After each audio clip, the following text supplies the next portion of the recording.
বিশ্ব রাজনীতিতে ইরানের পরমাণু কর্মসূচি বরাবরই বিতর্কের কেন্দ্রবিন্দু।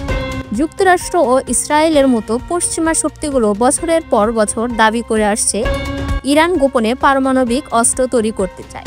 যদিও আজ পর্যন্ত আন্তর্জাতিক পরমাণু শক্তি সংস্থা IAEA বা কোনো পশ্চিমা গোয়েন্দা সংস্থা সেই দাবি পক্ষে নির্দিষ্ট কোনো প্রমাণ হাজির করতে পারেনি।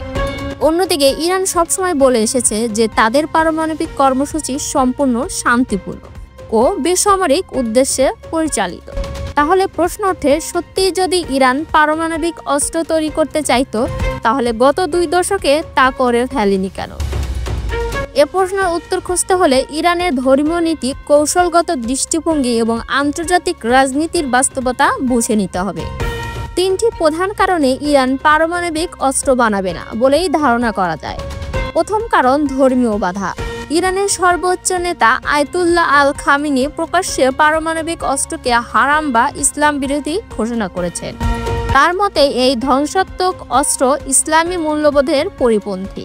ধর্মীয় নেতৃত্ব ইরানের রাজনীতিতে সবচেয়ে গুরুত্বপূর্ণ, তাই এই ফতোয়া শুধু আদর্শিক নয়, রাজনৈতিকভাবেও বাধাস্বরূপ। দ্বিতীয়ত রয়েছে কৌশলগত হিসাব। পারমাণবিক অস্ত্র তৈরি করলে ইরান বিশ্ব থেকে আরও বিচ্ছিন্ন হয়ে পড়বে এবং কঠোর নিষেধাজ্ঞার মুখোমুখি হবে। তাছাড়া ইসরায়েল বা যুক্তরাষ্ট্রের মতো পরাশক্তিগুলোর সরাসরি হামলার ঝুঁকিও বেড়ে যাবে। ফলে বাস্তব কৌশলগত বিশ্লেষণ এটি ইরানের জন্য লাভজনক নয়।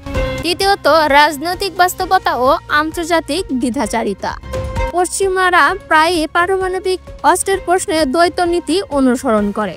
ইসরায়েলের পারমাণবিক অস্ত্র নিয়ে কেউ প্রশ্ন তোলে না, অথচ ইরানের বেসামরিক কর্মসূচি নিয়ে সন্দেহের শেষ নেই।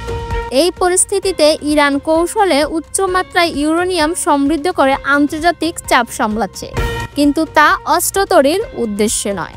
আপনারা দেখছেন আন্তর্জাতিক সংবাদ, সঙ্গে আছে আমি আয়েশা সিদ্দিকা, ডিবিজি নিউজ বিডি।